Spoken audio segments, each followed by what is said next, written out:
Bakit? Bakit? At bakit? Madami pong bakit ang pumapasok sa aking pag-iisip ngayon. Ako yung nagtatanong lamang guys ha, disclaimer lang. Kasi ganito yung nangyari, 'di ba? Alam nyo naman na meron pong 8 pulis ang accountable sa maling pag-implement ng drug war campaign operation doon sa Davao. Na kung saan, alam nyo naman ata yung balita, no? Na within 3 days, meron pong 7 ang nadali sa drug operation killings doon sa Davao. Syempre, alam nyo naman guys na iba na po yung approach ng ating presidente sa war on drugs issue at iba din po yung approach ni former President Duterte sa drug war issue noon, yung sa kanya, yung time niya. Alam nyo naman ata guys, no, ng ating presidente, mas gusto niya yung less, yung pagtagak ng dugo. So, yan po yung approach na pinagmamalaki syempre ng ating Pangulo. Pero ngayon guys, ito yung nakakapagtaka, kaya nga sabi ko, bakit? Bakit? At bakit? Bakit po yung pulis lang po ang accountable? Bakit pulis lang po ang pinuna sa maling implementation ng drug war campaign doon sa Davao? Kasi, di ba yung DILG, nanggagalaite, sumisigaw din, bakit ganyan? Yung ginawa ng mga pulis na yan, dapat may karampatang parusa. Although tama naman guys, nabigyan ng karampatang parusa, pero ang inaano ko dito guys, ang pino-point out ko, bakit yung mga pulis lang? 'Di ba? Yung human rights, sumisigaw din na dapat yung mga pulis na yan, bigyan ng parusa, napaka-injustice po ng kanilang ginawa. Diba? Okay sa akin yun guys. Parusahan itong mga pulis na sumunod kay Baste para naman nang napapagtanto nila sa kanilang sarili na sino nga ba ang mas may kapangyarihan? Ang national government or yung mayors? Pero guys, ito yung akin. Bakit po walang pananagutan? Kung napapansin nyo ha, ewan ko lang kung ako lang yung yung nagsisearch ng balita na ang mayor na si Baste Duterte accountable din sa drug killing operation doon sa Davao. Wala akong nakikitang balitang ganon. Ewan ko lang kung mayroon kayo nakita, update nyo ako, comment kayo sa comment section and ilagay nyo yung article para nang mabasa ko. Kasi inabutan na po ako guys ng humigit kumulang 1 hour and 30 minutes kaka-research kung ano ba yung update dito. Kasi di ba yung police accountable na. Itong si Mayor Baste Duterte, kasi siya yung mayroong direct supervision siya yung nag-utos. 'Di ba? 'Di ba dapat kung sino yung nag-utos, may pananagutan kasi pina-expand kasi guys nung 2015 yung yung mga kayang gawin ng mayor sa sa NAPOLCOM. Mamaya pag-usapan natin yan guys about sa NAPOLCOM. So, in-expand yung kanilang powers. So, 'di ba, meron silang pananagutan dapat doon kasi sila yung may direct supervision sila yung yung nag-utos, sila din yung may command of responsibility. O bakit yung pulis lang? Kasi guys, ito yung nakita kong balita kanina. Pagkagising ko, medyo napuyat kasi ako, 11:00 na ako nagising guys. Yun na nga, tapos kumain pa ako, naligo pa ako. Tapos linis pa ako ng bahay. Paano kasi napuyat ako kagabi kakapanood ng Netflix. Syempre 'di ba, Semana Santa, Biyernes Santo. So ngayon sabi ko, ko muna, mag-rest muna ako. Ilang content nga lang yung nagawa ko kahapon. 2 lang if I'm not mistaken kasi nga ginugol ko yung oras ko dito sa yung family time, 'di ba? Banding kami nila mama, ng kapatid ko, 'yan.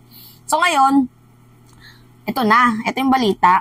Sabi dito, Abalos, airing cops to be held accountable over drug killings in Davao City.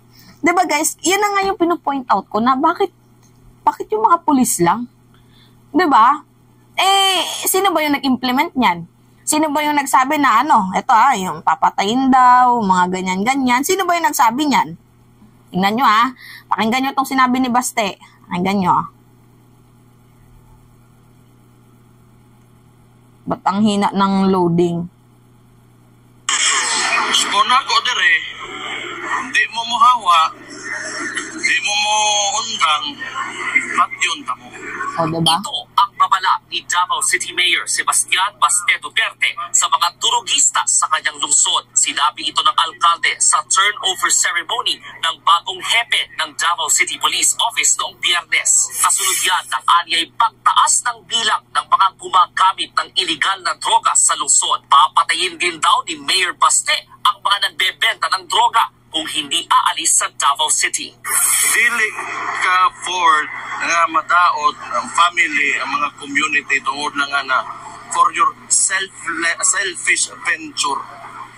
Gusto lang ka mo dato, kay mamaligya kag droga, nga, imong daoton ang lain tao tungod sa imong because of your greediness, pat yun pa. Pagkatapos niyang sabihin ng alkalde noong Biyernes, 7 drug personalities ang namatay sa magkakahiwalay na buy-bust operations. Lahat yan, nanlaban guys. 7 naman ang naaresto. Pero higit ng Davao City Police, normal na operasyon at walang kinalaman ang banta ni Mayor Baste sa sunod-sunod na patayan. Diba? Yan yung balita, na normal daw at wala daw kinalaman itong si Baste. So ngayon guys, pag-usapan natin itong powers ng mayor. Kasi diba sinabi ng ng pulis ng Davao na sa gitna po ng kanyang pagbabanta, wala daw dito kinalaman sa gitna ng pag-utos ni Baste, wala daw ditong kinalaman si Baste Duterte sa mga nangyayaring drug operation. Diba? Mantakin mo, siya yung nag-utos. Alam nyo ba guys, na ang pulis at ang DILG, meron po silang deputies dito sa NAPOLCOM. Kumbaga, meron silang right, meron silang papel, powers, 'di ba, sa police operation in command of responsibility. So, yan nga po guys yung aking tinutukoy na bakit yung pulis lang ang iniimbestigahan, or in fact sila po yung actually ito pakita ko sa inyo. Yan. Baliktad. Wait lang, lagay ko na lang. NAPOLCOM expands police powers of governors and mayors. Diba? May kapangyarihan sila. May power sila. Nakita nyo naman yung balita, 2015 pa yan guys Meron silang power, meron silang pwede silang, may rights sila, mag-utos, 'di ba? Na sige gawin nyo yan. Pinag-utusan nila malamang sa lungsod nila, sumunod.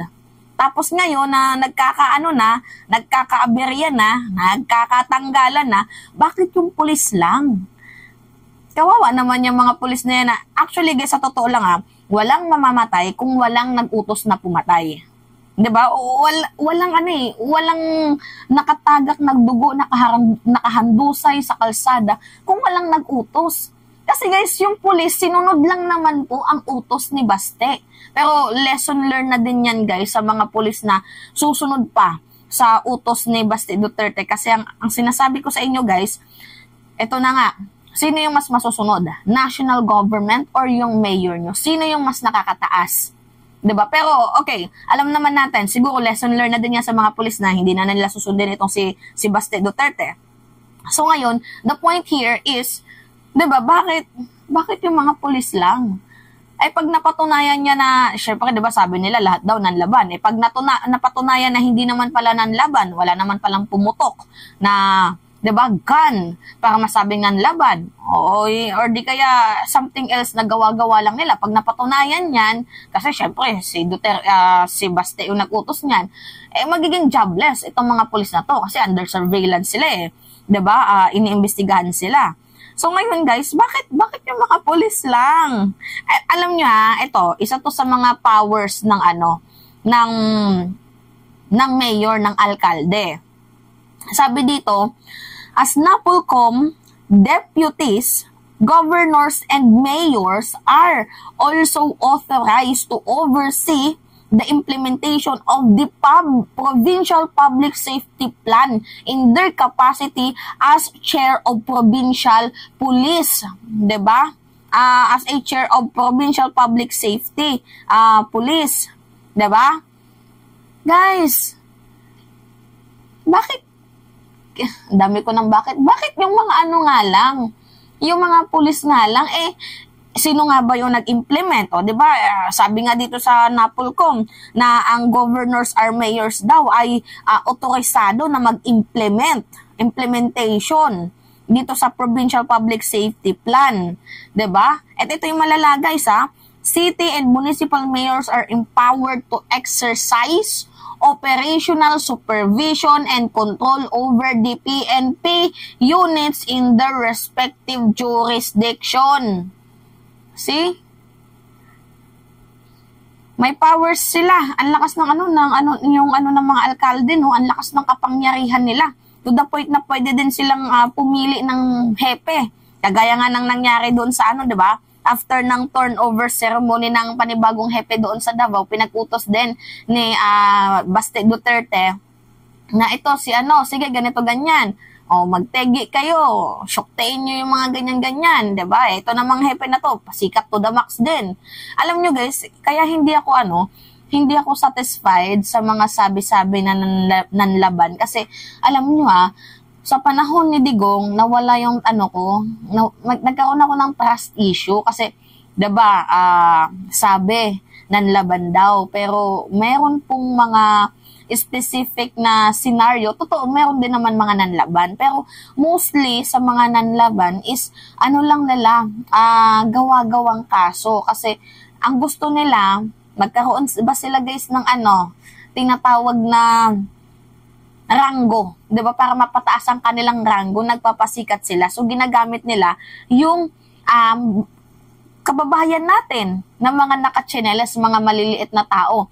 Kasi sabi din noon sa balita, meron pong special reward yung mga makakapatay ng mga addict. And also, yung mga gustong tumaas din yung kanilang ranggo, ang ginagawa nila, nagpapapansin sila na ito si nanlaban. O kagaya ni Kian, alam nyo si Kian? O napatunayan na wala naman palang nilaban, nakatambay lang, nanonood lang dyan sa kalye, tapos biglang ng mga pulis. Buti na nga lang may CCTV, dahil kung walang CCTV, naku po, delikado. 'Di ba? Mga nanlaban daw pero hindi naman talaga nanlaban. Napatunayan naman sa autopsy na hindi gumagamit ng ng droga. Planted ba? Planted yung kanilang yung nakaplano na. 'Di ba? Yung kanilang gagawing operandi, modus operandi. So kaya nga guys, lumalim pa ng husto ang aking trust issue sa mga word na nanlaban kasi yung yung 7 napatay doon sa Davao guys, sabi lahat daw nanlaban. Yung una, sa first day ng madugong drug campaign ni Baste, 5 agad yung namatay. Ang malala dito guys, sa 5 namatay na yan, lahat daw nanlaban. Okay, sige nanlaban. Nung napasok sa isip ko, paano nanlaban? Kasi unang-una wala silang body cam. Merong baril, ang tanong pumutok ba? So, paano nanlaban? 'Di ba? Yan yung aking mga katanungan. Kaya nga, may trust issue ako sa pulis na sumunod sa ni Baste. And also, meron din akong trust issue dito kay Baste. Na dapat itong si Baste, siya yung nag-implement, siya yung may command responsibility, siya yung may direct supervision, dapat siya yung may pananagutan dito. Dalawa sila. Yung pulis na nag-implement at yung pulis na gumawa ng utos ni Baste at yung mayor na nag-implement ng batas. 'Di ba? Nagigets nyo ako guys? Yan po yung aking question ngayon. Bakit? 'Di ba? Bakit ang pulis lang at hindi kasama si Baste? Hoping sana na merong makasagot dito sa sa question ko na to, or di kaya kahit papaano naman sana naman na itong mga nasa nakakataas, dapat bigyan ng show cause order in aid of legislation. Pagpaliwanagin siya doon sa sa Senado, 'di ba?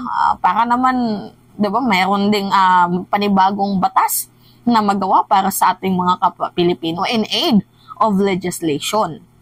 So anyway guys, yan lamang ho, at it's me again, si Mima Alicia Nyot, nagbabalik ulit para sa ating panibagong video.